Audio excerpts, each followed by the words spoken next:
السلام عليكم ورحمة الله وبركاته. اللهم صل وسلم وبارك على سيدنا محمد وعلى آله وصحبه وسلم. جيت لكم بقى بفيديو جديد بعد غيبة طويلة. ازيكم الاول؟ عاملين ايه؟ يا رب تكونوا بخير. اتمنى ان انتوا تكونوا كويسين وبخير. النهارده بقى حبيت ان انا ابتدي معاكم الفيديو كده بالبخور كده والروايح الحلوة كده عشان يبقى يومنا حلو وجميل كده. يلا بقى ندخل في الفيديو. النهارده بقى كان عندنا وليمة. النهارده يا حبايبي الفيديو ده هينزل لكم بعد الفيديو اللي فيه التتبيله بتاعه اللي هو الورق بلحمه ده، او التورلي زي ما بتسموه عندكم يعني. بس هو ده مش تورلي، هو ورق بلحمه من اللي هو بيعملوا الطباخ في الافراح والمناسبات وكده. وهو طريقته سهله جدا، وانتوا شفتوه معايا في الفيديو اللي هو قبل ده. طبعا كنت خبزت هنا العيش اللي هو الشامي ده، او الكماج الفلاحي زي ما بتسموه يعني. على فكرة يا جماعة الكهرباء كانت قطعة والرينج لايت كان فاصل، فتحسوا اللي هو اللون غامق معايا. بس في اليوم ده كانت الكهرباء بتيجي وتقطع كتير، فاللون يعني ما كانش، تحسوا اللي هو غامق معايا شوية. وعلى فكرة انا اساسا كنت عجنة العجين بدقيق اسمر، فتحسوا اللي هو لونه غامق برضو شوية، مغمق العجينة معايا شوية. طبعا في اليوم ده كنا جايبين بقى، كان الذرة بتاعنا كان كبر، وكنا جايبين ذرة وبطاطا، وكنت عاملة يا جماعة من جميع خيرات الله. لان انا في اليوم ده صحيت من بدري. طبعا عجنت وخبزت وكده عشان خاطر احنا في اليوم ده كان عندنا إضاءة بس. يعني مش عندنا ميعاد، لا، البيت بتاعنا كان معمول فيه ميعاد، يعني كان في ناس متخانقة وكده وحماية بيجيب الناس اللي لما بتبقى كده يعني بيصالحهم وبيراضيهم وكده يعني.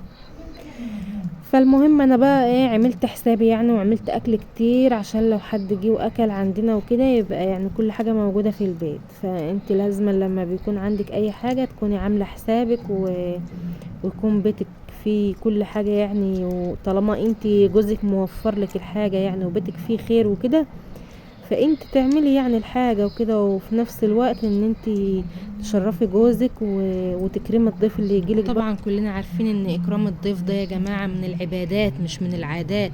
لان احنا طبعا في سورة الذاريات الآية من 24 ل 27، بسم الله الرحمن الرحيم: هل اتاك حديث ضيف ابراهيم المكرمين اذ دخلوا عليه فقالوا سلاما، قال سلام قوم منكرون، فراغ الى اهله فجاء بعجل سمين فقربه إليهم قال ألا تأكلون. صدق الله العظيم. طبعا يعني ده كلام ربنا مش كلام العبد، لأن العبد ولا أي حاجة طبعا. وبعدين قال رسول الله صلى الله عليه وسلم: من كان يؤمن بالله واليوم الآخر فليكرم ضيفه، ومن كان يؤمن بالله واليوم الآخر فليصل رحمه، ومن كان يؤمن بالله واليوم الآخر فليقل خيرا أو ليصمت. يعني ان احنا ما نأذيش بعض يا جماعة، يعني نقول كلمة كويسة وخير يا اما نسكت. طبعا الرينج لايت زي ما قلت لكم اليوم ده كان الكهرباء بتيجي وتقطع فيه كتير، وبصراحة انا اتحيرت في اليوم ده كتير، يعني تعبت في اليوم ده كتير. طبعا انتوا عارفين بقى الميعاد ده يا جماعة، يعني تفضلي اللي هو انت تفضلي بقى تقدمي للضيوف ديت شاي، عصير، كاكولا، شاي تاني مثلا، حد عايز يشرب ينسون، حد عايز مش عارف ايه. تفضلي طول النهار واقفة على رجليكي كده لحد ما الناس تمشي. يعني انا عايزة اقول لكم يعني لعل وعسى ان احنا نكون سبب في ان مثلا نكون يعني نصلح بين ناس متخاصمة او كده. يعني عشان تبقوا عارفين انا ما قلش سبب عن اللي بيصالح يعني. انا ما قلش، يعني انا ما كنش، يعني انا قصدي ان انا مثلا اللي بيصالح ده جازته عند ربنا، انا ما قلش عنه حاجه، لان انا اللي بكرمهم انا اللي بشرفهم وبروق عليهم اهو، عشان خاطر ايه؟ يقعدوا كده يكذبوا ويحلفوا كده بقلب جامد كده بقوي قلبهم. ما علينا يعني، هو اللي بيعمل ذنب يعني عامه هو اللي بيشيل الوزر، وهو مع نفسه بقى هو حر. لان طبعا المعادات دي يا جماعه انا بشوف فيها حاجات وحشه قوي. يعني انا بشوف ناس بكون عارفه ان هم الناس دي يعني كدابه وكده وكل كلامها كذب، وممكن اللي هي تحلف على المصحف او تحلف بكل الامانات اللي في الدنيا ان هي الحاجة دي حصلت والحاجة دي ما حصلتش، واحنا عارفين ان هو كذاب وكده. بس هو بقى ايه، هو حر، كل انسان بيشيل وزره وبيشيل ذنبه، محدش بيشيل ذنب حد ابدا. انا بصراحة كنت بقول ايه يا بنت، تعملي لهم اول دور ده ايه، خليه لهم حبر عشان خاطر يصهد على قلبهم كده، واللي عنده كلمة يقولها ومحدش يكذب. بس على مين؟ وربنا يا جماعة، اصل كل واحد بيبقى عايز يطلع نفسه اللي هو بريء، وانسى نفسي. لا، انسى نفسي مين يا حبايبي؟ انا طبعا انا كان فاضل والله، ده كان فاضل منهم يعني شوية العصير دول. فانا ايه، قلت اروق على نفسي، خدت كوباية، جت البت ليانة اتطفست عليا واخدتها مني. فانا فضيت دي، كانت باقي نص كوباية كده واخدتها بقى لنفسي. وقعدت بقى اعمل لهم في شاي واكمل لهم بقى في عمايل الشاي وكده هي يعني. مش عايزه اقول لكم، كانت صينيه داخله وصينيه طالعه، صينيه داخله وصينيه طالعه.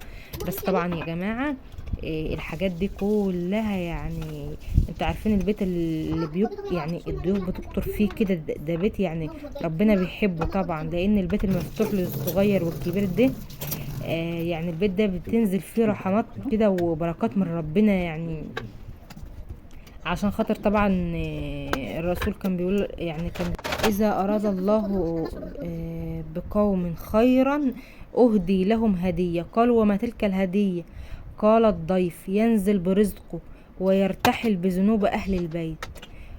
قال رسول الله صلى الله عليه وسلم كل بيت لا يدخل فيه ضيف لا تدخله الملائكة. وقال رسول الله صلى الله عليه وسلم برضو الضيف دليل الجنة. وبرضو الرسول قال من كان يؤمن بالله واليوم الآخر فليكرم ضيفه. يا جماعة أنا بشوف ناس بتزعل وناس ما شاء الله ما شاء الله حالتهم المادية ايه ده فوق الفوق، ولو حد جالها كده تحس ان هم متضايقين وزعلانين ويعني الزعل واخد حدوده معاهم يعني. والناس يا جماعة بتكون متضررة وزعلانة قوي. فانا الناس ديت يعني بيكون عندهم نقص في الايمان وفي الدين طبعا، ما بيبقوش عارفين ان، عارفين يا جماعة لو الناس تهتم بالقرآن زي الأول، لو الناس تهتم كده بالأول زي الأول ان القرآن اللي يربي عيالهم ما شاء الله يعني، عيالهم هيكونوا متربين تربية كويسة، وفي نفس الوقت هم كناس كبار وكده يعني هيستفادوا كتير وهيتعلموا كتير مع عيالهم. على فكرة يا جماعة كان في زمان أيام الرسول يعني عليه أفضل الصلاة والسلام، كان في امرأة راحت تشتكي للرسول وتقول تشتكي له من زوجها يعني. كان جوزها دايما بيدعي يعني، بيعزم الناس في بيتها ويكرمهم يعني، بيكرم الضيوف يعني إكرام زيادة عن اللازم يعني، فده كان بيسبب لها المشقة والتعب.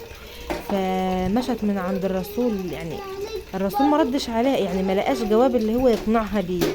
فبعد فترة يعني الرسول راح لها البيت وقال لها ايه، ان هو ضيف في بيتها. فطبعا كانت فرحانة يعني. هو الاول الرسول استأذن جوزها قبل ما يروح، ولما راح وقال لها طبعا هي فرحت لان الرسول طبعا يعني، اللهم صل وسلم وبارك عليك يا حبيبي يا رسول الله، ان هو يشوفه بقى رسول ربنا، الرسول اللي هو الرسول رايح بنفسه ضيف في بيتها. فطبخت بقى ايه كل ما يعني، كل حاجة يعني كل ما تشتهيه الأنفس في بيتها، أو كل ما لذة طبعا عندها في بيتها وهي راضية ويعني نفسيتها راضية ونفسيتها سامحة ومبسوطة وكده، لأن هو طبعا رسول الله. فبعدين لما الرسول راح وخد يعني نال الكرم والواجب اللي هي عملته له، وطبعا هي كانت مبسوطة وكده. فلما جه بقى ايه هي عملت له بقى كل حاجة حلوة وكانت مرحبة بيه، وكانت كل حاجة بنفس سامحة وصدره رحب ومبسوطة. فجه الرسول وهو خارج من البيت قال لجوزها انده لزوجتك، يعني ينده لها، ينده لمراته ان هي تشوفه يعني وهو طالع. فلما جه الرسول وهو خارج بقى الزوجة يعني وقفت كده يعني تبص كده على المنظر، كانت يعني اتعجبت كده وكأنها يعني يعني صعقت كده يا جماعة من شدة الموقف، وكانت هتتجنن من كتر التعجب بتاعها فالرسول رد عليها وقال لها ايه، قال لها ان هو ديت يعني كل ما ضيف ما بيدخل لها بيتها وهي بتكرمه وبتقام يعني بتعمل له كل حاجه بنفس سامحه وبوش بشوش ونفس راضيه. فطبعا هي بيخرج معاه يعني كل حاجه وحشه من البيت ده. يعني بيخرج معاه يا جماعه، بيخرج البلاء وبيخرج الضرر وبيخرج الضجر من المنزل والغضب والحاجات الوحشة اللي بتكون في البيوت وبتأذي. يعني البيت كده يا جماعة مفيش أحسن يعني لما انت تكوني لقيت. أصل بص يا جماعة الضيف ده بيبقى جاي برزقه، لأن الضيف بينزل برزقه ويرتحل بذنوب أهل البيت. فيا حبايبي طبعا احنا ده قصة الرسول كان بيعلمها لنا. يعني انا مهما اقول ومهما اتكلم مش هعرف اوصف لكم برضو، لان انا بصراحة يعني برضو انا لما باجي اسجل فيديوهات يا جماعة انا ببقى احاول ان انا اجمع في الكلام كده ومش عارفة برضو اللي هو اجمع الكلام اللي هو يعني ما عنديش الجراءة الكافية او ما عنديش القدرة الكافية ان انا مثلا اشرح لكم القصص والحاجات ديت. اللي هو انا ما كنتش بتكلم، يعني انا يعتبر عايشة في البيت لوحدي، ما فاغلب الوقت جوزي بيكون بره فمش بتكلم مع حد او كده.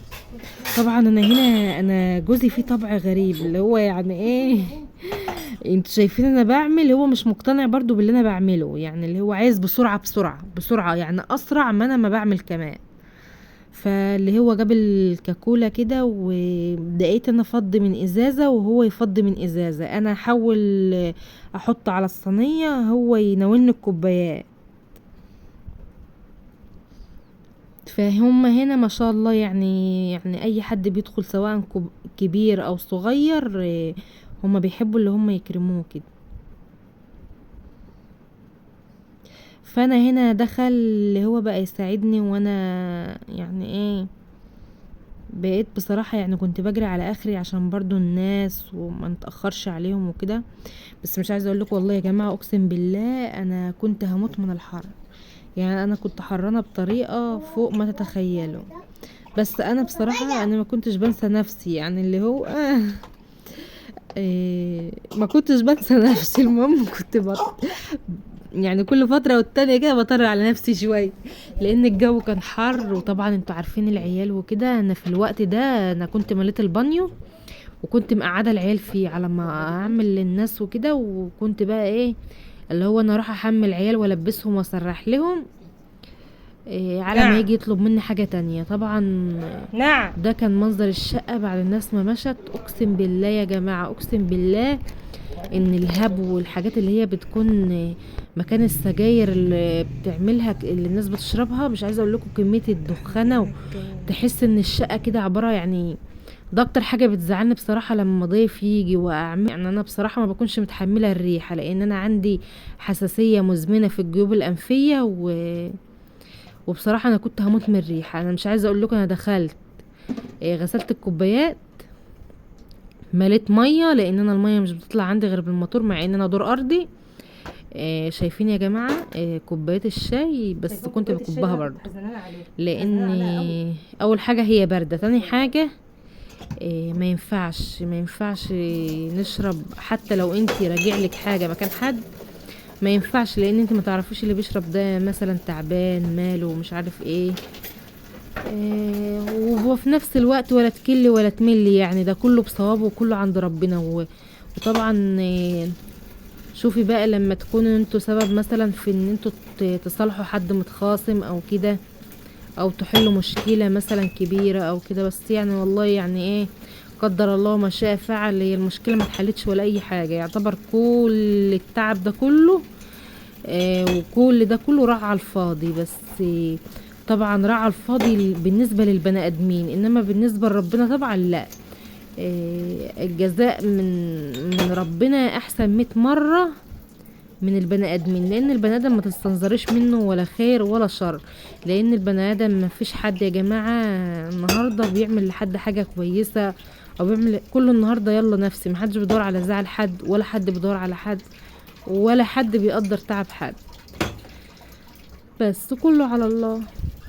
والله انا كنت بتمنى يعني ان المشاكل يعني تتحل وكده. طبعا انا هنا كنت غسلت الكوبايات بقى وكنت بحطهم اللي هم يتصفوا، لان انا ما بحطش بقى اي حاجه على الرخامه، لازم الحاجه تكون ناشفه وحلوه كده عشان تبقى الحاجه بتلمع كده، وفي نفس الوقت احافظ على المفارش، تكون المفارش نظيفه وتكون جميله. وطبعا انتوا عارفين الحاجه بتاعت عزالي ديت، انا يعتبر دي الكوبايات اللي جوزي كان مطلعها من عزالي، لان انا كنت متجوزه صغيره وكان اهلي مطلعين لي كل حاجه ومفتحين كل حاجه، وانتوا شايفين المطبخ رخام، طبعا البهدله والتراب والكلام ده كله. وطبعا انا جوزي بصراحه جه بعد الفرح، لان انا ما كنتش اعرف اي حاجه في اي حاجه، ما كنتش افهم ولا حد عرفني مثلا اعملي كذا خلي كذا، الكلام ده كله ما حدش قال لي على اي حاجه. ولقيته اللي هو يعني لما لقاني مدهوله على عيني كده ومش عارفه حاجه ولا كده يعني، فلقيته بقى هو يعني اللي يلم الحاجات ديت ويعينها لي، يحط لي مثلا كوبايات في يعني يجيب كرتونه مثلا يلم لي فيها الكوبايات ويعينها لي. لان بصراحه انا كنت بحس ان يعني إيه، مش عارفه، ما حدش بيخاف على حاجه حد من الاخر كده يعني. بتبقى العمليه يعني ايه، والعروسه دي بالذات شوفي يعني مثلا هي عندها قد ايه، ده كتير. طب دي مثلا ده بيستكتر ده بيستكتر مش عارف ايه الكلام ده كله. طبعا محدش بيبص ان مثلا الواحده لما بتبقى متجوزه بتبقى ولا لسه لها عيال ولا لسه خلفت ولا لسه عندها حد اللي هو يبهدل الحاجه ديت، لا محدش بيدور على الكلام ده. الناس ما بتدورش اللي هي بقت مرات راجل يبقى مرات راجل تتاخد تتفحت من اول يوم كده تتشقلط تطلع تنزل، هي مرات راجل بس. محدش بيقول ان مثلا الواحده ما معهاش لسه عيال مش عارف ايه صغيره مش صغيره. وبالذات في الفلاحين ما يعرفوش يعني ايه واحده متجوزه صغيره ولا بيقدروا الكلام ده. طبعا في الخطوبه بتلاقي الواحده مثلا ده يقول لها ده انت اختي، ودي تقول لها ده انت حبيبتي، ودي تقول لها ده انت مش عارفه، وحماتها تقول لها ده انت بنتي، وانت وبعد الجواز تلاقي بقى ايه كله بياكل فيه. على فكره الكلام ده انا مش بقوله عليا ولا اي حاجه، لان انا علاقتي باهل جوزي كويسه يعني وكده، لان انا بحكم ان انا متجوزه يعني يعتبر انا في بلد وهم في بلد تانية، يعني انا بروح زيارات وهم بيجوا زيارات، مش عايشين مع بعض ولا اي حاجه. شايفين انا كنت بروق على نفسي اخر روقان يعني. بس انا بقى كنت بقول لكم برضو انا في بدايه جوازي كان جوزي عامل مفرخه فوق البيت، والمفرخه ديت كانت هلكله حاجات كتير. لما كان جوزي مثلا يطلع للناس اللي هم بتيجي تشتري الفراخ، او مثلا الناس اللي هي بتيجي تنظف المفرخه او الكلام ده كله، في الاخر اما كان يجي مثلا يطلع لهم حاجه او كده عادي يعني، فلو كانت طلعت صينيه عليها 10 كوبايات ما كانش يرد لي منها مثلا 6 كوبايات 5 كوبايات، والباقي كان بيتكسر. وطبعا الحاجه دي كلها كانت بتطلع من عندي، لان هم كانوا معتبرين ان دي شغله جوزي، فانا اللي كنت ملزومه يعني، بما ان هي شغلته فانا اللي كنت ملزومه بالحاجات دي. فانا ما كنتش بدور بقى، لان انا عندي كتير، لان انا طبعا ابويا ربنا يديله الصحه ربنا يخليه لينا طبعا، بابا وماما طبعا كانوا جايبين لي كل حاجه كويسه وكل حاجه جميله، وكانوا جايبين لي انضف حاجه، وكان نفسهم لو طالوا يجيبوا لي من السما نجمه كانوا هيجيبوا لي. وطبعا انا يا جماعه مش لحد ابويا وامي بس او كده، ده انا متجوزه، احنا كنا بيت عيله يعني، عمامي وكله كان بيجيب لي بصراحه يعني. وطبعا كان عمي برضو مسافر وكان بيجيب لي برضو، وعماتي برضو كانوا جايبين لي هدايا، وكل قرايبنا يعني، انا حتى ستي وجدي كانوا جايبين لي، وكانت ست الله يرحمها برضو قبل ما تموت كانت جايبالي، خالاتي كانوا جايبين لي هدايا كتير، وخوالي برضو كله كان جايب لي هدايا صراحة يعني ايام جواز. فانا كان عزالة كتير كتير كتير، وبصراحة اهلي شرفوني وجابوا لي الحلو كله ورفعوا راسي، ولحد دلوقتي برضو هم رافعين راسي وجايبين لي الحلو كله ومشرفيني. وفي نفس الوقت ربنا يخلي لي جوزي برضو، لان هو برضو رافع راسي ومش حارمني من حاجة ولا حاوجني لحد، ولا عمره خلاني اطلب حاجة من حد، ولا انا نفسي طبيعتي انا مش بحب اطلب حاجة من حد حتى لو هموت. عارفين يا جماعة انا لو ما عنديش الحاجة وروح هتطلع عليها، عمري ما اطلبها من حد. انا بس كل اللي انا بتمناه ان انا يعني انا ما بحبش المشاكل، وبحب اعيش في هدوء، وبحب اعيش في حالي كده. بس ده كل اللي انا بتمناه من الدنيا، ودي الحاجة الوحيدة اللي انا بحبها يعني.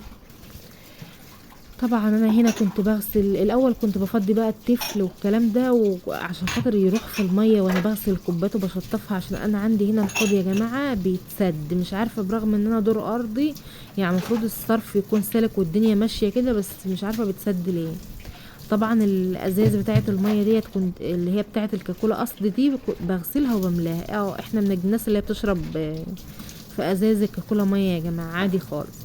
على فكرة انتوا شايفين الازاز اللي هي التانية، اللي هي الازاز الرياضية والحاجات اللي هي الازاز النظيفة وكده عندي، بس انا عشان عندي قالين طفلة صغيرة وكده لازم أنا املى الازاز ديت احتياطي، بحيث ان لو المية قطعة والكهرباء قطعة، لان المية مش بتطلع لي غير بالموتور، وفي نفس الوقت عشان لو حطيتها وقالين قاعدة او كده فما تكبهاش، لان هي البنت بتحب ان هي تكب المية وتلعب فيها. فلان هي بتعمل حاجات ياما اللي هي تنرفز وكده، فانا بحاول على قد ما اقدر ان انا يعني الحاجة دي كلها ان انا احافظ عليها منها وكده، عشان ولا انا ازعلها ولا ازعل نفسي. انا برضي كل الاطراف. والله انا برضي كل الاطراف، بس محدش بيراضيني مش عارفة ليه. حتى انتوا مش مراضيني حتى، ولا بتحطوا لي لايكات، مش عارفة ليه. انتوا يا جماعة انتوا كتير كده على الفاضي، بس يعني مش بتعملوا اي حاجة كده. يعني انتوا لو ضغطتوا لي لايك انتوا هتخسروا ايه؟ ده حتى انتوا هتفرحوني، ولما تفرحوني ربنا هيفرحكم. شوفوا بقى، لما انتوا تبقى بني ادم وتفرحني وربنا يرد لك الجزاء ان هو اللي يفرحك. شايفين انا بعد ما غسلت الكوبايات وبملى وبعمل الحاجه بملى ميه وكده، شايفين انا عندي لسه مواعين قد ايه؟ طبعا انا هغسل الكوبايات وهملى ميه، بس عشان خاطر انا خايفه الحاجات ديت حاجات مهمه لا تتكسر او تتبهدل او كده. طبعا هغسل المواعين والحاجه ديت.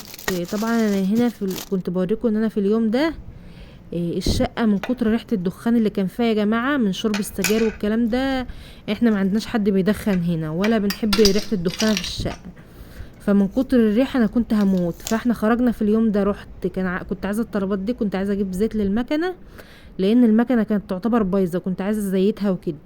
وجبت المشط ده، انتوا عارفين انا قعدت اسرح لعيالي بقطمه المشطه ديت حوالي شهر، وما كانش عندهم المشط، فكان مكسور 3 حتت، وما كانش عندي غير الحته اللي هي مكسوره دي. كنت بمشي، يعني انا بقول لكم يعني مشي نفسك باي حاجه يعني عادي، يعني ما توقفيش على حاجه ولا توقفي نفسك على حاجه. وطبعا انا كان عندي هدوم في اليوم ده، انا كنت مصبنه يعني ومنشره وكده وقلت بقى اطبق الهدوم بتاعتي وكده.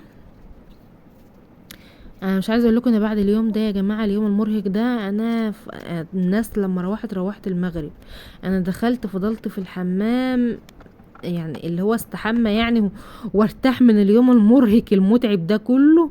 انا فضلت يجي ساعه استحمى، كنت حاسه نفسي اللي انا هموت. طبعا العبايات اللي هي انا بطبقها دي كانت عبايات جديده لسه يعني، بس انا غسلتها وكده، يعني انا قصرتها على مقاسي، وانا لما قصرت الحاجه يعني على مقاسي وكده غسلتها الاول. انا ما بلبست حاجه حتى لو هي حتى الا لما اغسلها الاول. عشان بس انا طبعا الحاجات دي بتتخيط في مصانع والكلام ده كله، فهم مش عارفه، انا مش عارفه ايه ظروفها، فلازم انا اغسلها واعقمها كده وتبقى الحاجه نظيفه. طبعا دي تطبيقتي للدولاب يا جماعه، تطبيقه سهله وبسيطه خالص. طبعا الدولاب انا بحب اطبق اي هدوم دولاب قدام الدولاب كده عشان تبقى التطبيقه واحده والرصه واحده. وعلى فكره يا جماعه انا يعتبر الدولاب بتاعي يعني مش مترتب الايام دي قوي، لان انا عندي شويه لخبطه الايام ديت، وهحاول ان انا اظبطه على قد ما اقدر، وهروق الدنيا وهوريكم برضو، هديكوا افكار كتير الايام اللي جايه، وهديكوا افكار كتير وهفيدكم بحاجات كتير وهجدد حاجات كتير معاكم، وان شاء الله تستفادوا معايا ولو حاجه بسيطه قوي. وامانه عليكم يا جماعه، امانه عليكم اللي وصل معايا الفيديو لحد هنا، اوعوا تنسوني في اللايك. اللايك يا جماعه، ما تنسونيش في اللايك. وبشكر اي حد فضل معايا في الفيديو لحد هنا. وبالله عليكم يا جماعه اوعوا تنسوني في اللايك، لازما يا جماعه تضغطوا لايك للفيديو عشان حتى ترفعوا معنويات، لان بصراحه انا بقالي فتره مكتئبه ومش قادره انزل فيديوهات، لان انتوا مش عارفه انتوا بتحبطوني ليه كده، مع ان انا مش مقصره معاكم في حاجه. بقول لكم الايام اللي جايه هعمل لكم فيديوهات تانية كتيره قوي. بعد ما خلصت طبعا الين بنتي مش عايزه اقول لكم هي كانت عملت ايه في الشقه بعد انا كنساها بالمقشه كمان ودايخه فيها. رجعت نضفتها تاني وولعت بخور تاني، لان طبعا ريحه الدخان في الشقه كانت فظيعه، فانا ولعت بخور بحيث ان البخور يدي للشقه ريحه حلوه. وفي نفس الوقت اخدت ازازه برفان يا جماعه ورشيت على الستاير، لان مع فتح الشبابيك وفي الحر اللي احنا فيه ده وبالذات اخر النهار لما تفتح الشبابيك كده وتبقى رشه على الستاير برفان كده وهتعطري ريحه الشقه كلها وتبقى ريحتها حلوه. وطبعا كافئت نفسي بقى بمج عشان يهون عليا اليوم الصعب قوي ده، عشان تعرفوا بس ان انت مهما ترهقي نفسك لازم برضو ما تسيبيش نفسك للتعب والملل. مع السلامه.